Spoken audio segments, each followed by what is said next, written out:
আসসালামু আলাইকুম। সপ্তম শ্রেণীর গণিতের আরও একটি নতুন টিউটোরিয়ালে তোমাদের স্বাগতম। তৃতীয় অধ্যায়ে পরিমাপের এটি তৃতীয় পার্ট। তৃতীয় পার্টে থাকছে 48 পৃষ্ঠার অনুশীলনীর 21 থেকে 24 নং প্রশ্নের সমাধান। আমরা 21 নং প্রশ্নপত্রটি পড়ে নিই। এক ব্যবসায়ী কোনো একদিন 18 কেজি 300 গ্রাম চাল এবং 5 কেজি 750 গ্রাম লবণ বিক্রয় করেন, মানে একদিনে বিক্রি করছে। এই হিসাবে মাসে তিনি কি পরিমাণ চাল ও লবণ বিক্রয় করেন? তো সমাধান শুরু করছি। আমরা জানি এক মাস সমান 30 দিন। 30 দিনে মাস ধরে নেওয়া হলো। একদিনে বিক্রয়ের পরিমাণ দেওয়া আছে। একদিনে চাল বিক্রয় করে 18 কেজি 300 গ্রাম। আমরা সম্পূর্ণ বিক্রয়ের পরিমাণকে গ্রামে রূপান্তর করে নিই। এটি দুইভাবে করা যাবে। 18 কেজি, আমরা জানি 1 কেজি সমান 1000 গ্রাম, তাহলে 18 কেজি সমান 18,000 গ্রাম। এখানে কেজিকে গ্রামে রূপান্তর করে নিলাম। 18,000 গ্রাম আর এইদিকে 300 গ্রাম যোগ দিলে আমরা পাচ্ছি 18,300 গ্রাম। তার মানে একদিনে চাল বিক্রয় করে 18,300 গ্রাম। অতএব 30 দিনে বিক্রয় করে বা 30 দিনে চাল বিক্রয় করে 18,300-র সাথে 30 গুণন, এটা আমরা গুণন করে পাচ্ছি 5,49,000 গ্রাম। এখন এই গ্রামকে আমরা কেজিতে রূপান্তর করব। কেজিতে রূপান্তরের জন্য 1000 দ্বারা ভাগ। 5,49,000-কে যদি আমরা 1000 দ্বারা ভাগ দিই তাহলে আমরা পাচ্ছি 549 কেজি, কারণ 1000 গ্রামে হচ্ছে 1 কেজি। এই মানটাকে 1000 দ্বারা ভাগ দিলে 549 কেজি হয়ে যায়। এটি গেল চাল বিক্রি। আবার লবণ বিক্রির কথাও বলা আছে। একদিনে লবণ বিক্রয় করে 5 কেজি 750 গ্রাম। এটাকেও আমরা গ্রামে রূপান্তর করে নিই। 5 কেজিতে হচ্ছে 5000 গ্রাম, তার সাথে 750 যোগ দিলে 5750 গ্রাম। এটি হচ্ছে একদিনের বিক্রয়ের পরিমাণ। অতএব 30 দিনে লবণ বিক্রয় করে। 30 দ্বারা গুণন দিলে পাচ্ছি 1,72,500 গ্রাম। তো এখানে দেখো 1000 দ্বারা যদি আমরা ভাগ দিই, এই 500 অবশিষ্ট থাকে, আর এদিকে হয় হচ্ছে 172 কেজি। 172 কেজি 500 গ্রাম। অতএব এক মাসে চাল বিক্রয় করেন 449 কেজি এবং লবণ বিক্রি করেন 172 কেজি 500 গ্রাম। সুপ্রিয় শিক্ষার্থীবৃন্দ, 21 নং প্রশ্নের সমাধান শেষ। 22-এ চলে যাচ্ছে। 22 নং প্রশ্নটি পড়ে নেই। কোনো পরিবারে দৈনিক 1.25 লিটার দুধ লাগে। প্রতি লিটার দুধের দাম 52 টাকা হলে এ পরিবারে 30 দিনে কত টাকার দুধ লাগবে? বর্তমানে 52 টাকা লিটারের দুধ আছে কিনা বলা মুশকিল, তবে কিছু কিছু এলাকায় থাকতে পারে। তোমার এলাকায় প্রতি লিটার কত করে দুধ কিনে খাচ্ছ তোমরা, বা কে কত করে বিক্রি করছো সেটা কমেন্ট বক্সে জানাও। তাহলে আমরা বুঝতে পারবো কোন এলাকার এই দুধের দাম বেশি। আর দুধ অনেকের কাছে পছন্দের খাবার না, যদিও খুবই পুষ্টিগুণ সম্পন্ন সুষম একটি খাবার হচ্ছে দুধ। প্রতিদিন আমাদের অবশ্যই খাওয়া উচিত, কিন্তু অনেকেই আমরা এই দুধ পছন্দ করি না। আচ্ছা, যাই হোক, 30 দিনে কত টাকার দুধ লাগবে? 1 লিটারের দাম দেওয়া আছে। 1 লিটারের দাম হচ্ছে 52 টাকা। তাহলে 30 দিনে কত টাকার দুধ লাগবে? আগে আমাদের বের করতে হবে 30 দিনে মোট কত লিটার দুধ প্রয়োজন হবে। একদিনে প্রয়োজন হয় 1.25 লিটার। সমাধানের শুরুতে এটাই লিখে নিচ্ছি। একদিনে দুধ লাগে 1.25 লিটার। অতএব 30 দিনে দুধ লাগে। 30 দ্বারা গুণন দিলে আমরা পাচ্ছি 37.5 লিটার। এখন 1 লিটার দুধের দাম হচ্ছে 52 টাকা। অতএব 37.5 লিটার দুধের দাম 52-র সাথে 37.5 গুণন হবে। গুণন দিলে আমরা পাচ্ছি 1950 টাকা। তোমাদেরকে রিকোয়েস্ট করব, অবশ্যই তোমরা ক্যালকুলেশনগুলো আবার একটু নিজেরা মিলিয়ে নেবে। অনেক সময় আমার ভুল ত্রুটি থেকে যায়, যেটার জন্য আমি ক্ষমা প্রার্থনা করছি তোমাদের কাছে। খুবই দুঃখিত, অনাকাঙ্ক্ষিতভাবেই ভুল হয়। অনেকগুলো সমাধান যখন করতে থাকি তখন কোথা দিয়ে যে ভুল হয়ে যায় অনেক সময় ধরাই যায় না, যদিও আমি একাধিকবার রিভাইজ দেওয়ার চেষ্টা করি। অতএব 30 দিনে 1950 টাকার দুধ লাগবে। এটি 22 নং প্রশ্নের সমাধান। এখন আমরা 23 নং প্রশ্নের সমাধানে চলে যাচ্ছি। এই 23 নং প্রশ্নটি তোমাদের জন্য খুবই ইম্পর্টেন্ট।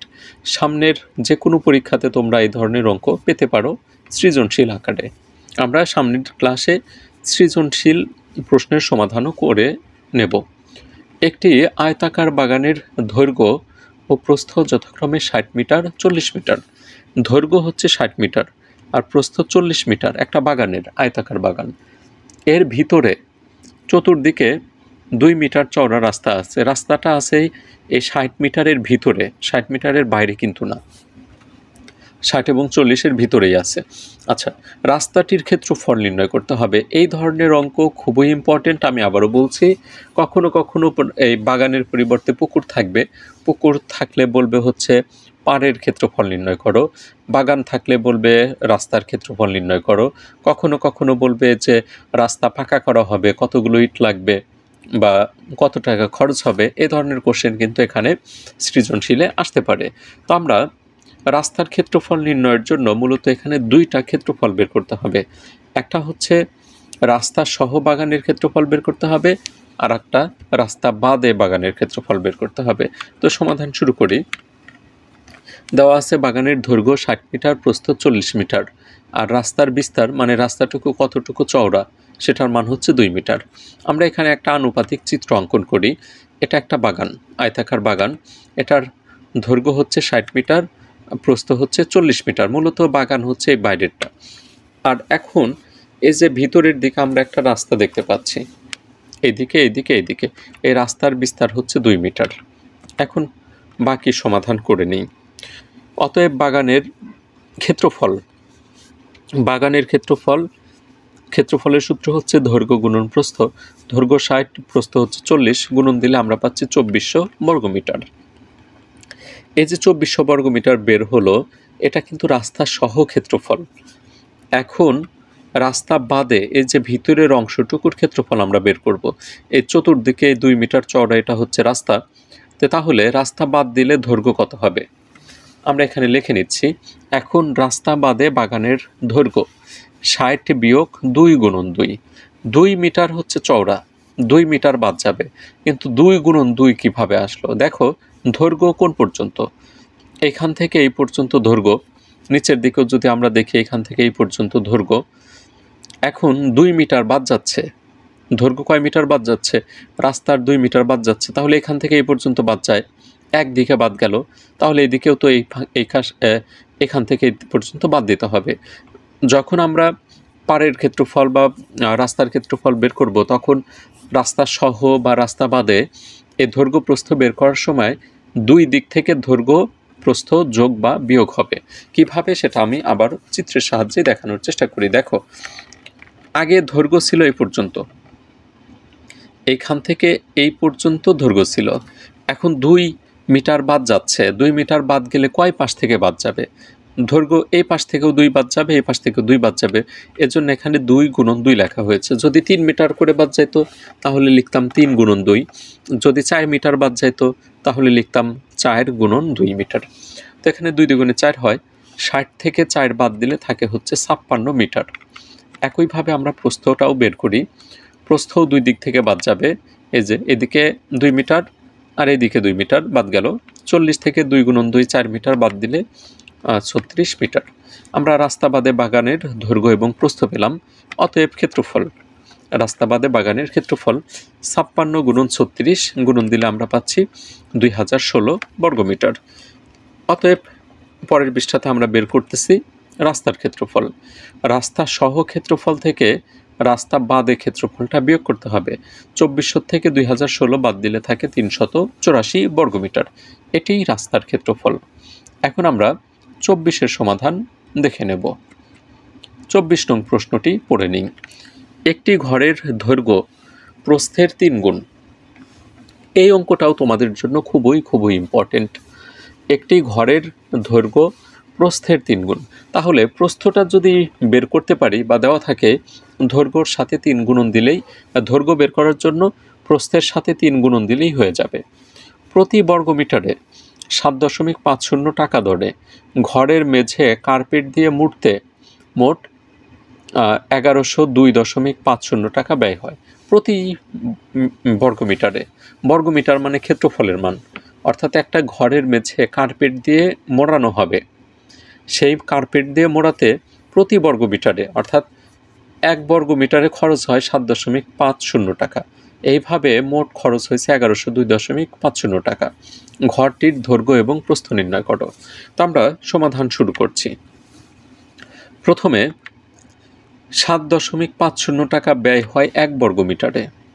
এই খরচ থেকে আমরা এই মেঝের ক্ষেত্রফল কতটুকু সেটা বের করতে পারবো। অতএব 1 টাকা ব্যয় হয়। 1 টাকা বের করতে গেলে আমাদের বর্গমিটার কমে যাবে, 1কে 7.50 দ্বারা ভাগ দিলে সেটি বের হয়ে যাবে। অতএব আমাদের মোট খরচ হয়েছে কত? 1102.50 টাকা।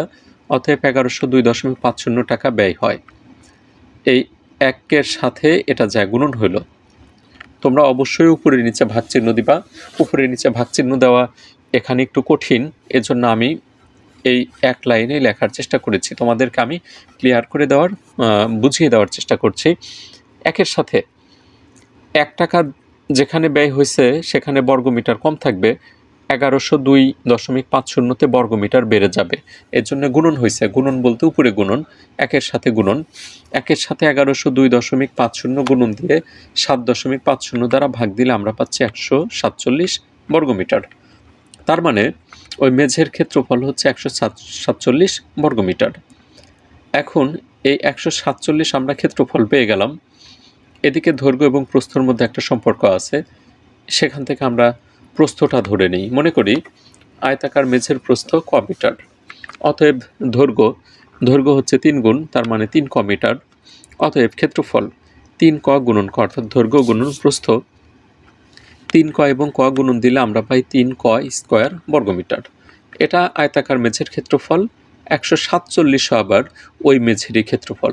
তো প্রশ্ন মতে আমরা এদিকে লিখতে পারি 3 ক স্কোয়ার সমান 147। 3 আছে কর সাথে গুণাকারে, অপর পাশে গেলে ভাগ হয়। 147কে 3 দ্বারা ভাগ দিলে আমরা পাই 49। স্কোয়ার যায় রুট হবে, 49কে রুট করলে আমরা কর মান পাচ্ছি 7। ক আমরা কি ধরেছিলাম? ক ধরেছিলাম প্রস্থ, তার মানে প্রস্থ পাইলাম 7। তাহলে দৈর্ঘ্যটাও বের করে নেই। দৈর্ঘ্য হচ্ছে তার 3 গুণ, 7 গুণন 3 সমান 21 মিটার। অতএব নির্ণয় মেঝের দৈর্ঘ্য 21 মিটার এবং প্রস্থ 7 মিটার। সুপ্রিয় শিক্ষার্থীবৃন্দ, এরই সাথে পরিমাপের 48 পৃষ্ঠার অনুশীলনীর 24 নং প্রশ্নের সমাধান পর্যন্ত শেষ হচ্ছে এই টিউটোরিয়ালে। পরবর্তীতে হাজির হব এই অধ্যায়ের সৃজনশীল যে প্রশ্নগুলো রয়েছে সেগুলোর সমাধান নিয়ে। আর সেই টিউটোরিয়ালটি যদি তুমি সবার আগে পেতে চাও তাহলে অবশ্যই চ্যানেলটিতে সাবস্ক্রাইব করে রাখতে হবে। আর যারা ইতিমধ্যে সাবস্ক্রাইব করেছো তাদেরকে অসংখ্য ধন্যবাদ জানাচ্ছি। বিদায় নিচ্ছি। সবাই ভালো থাকো, সুস্থ থাকো। আল্লাহ হাফেজ।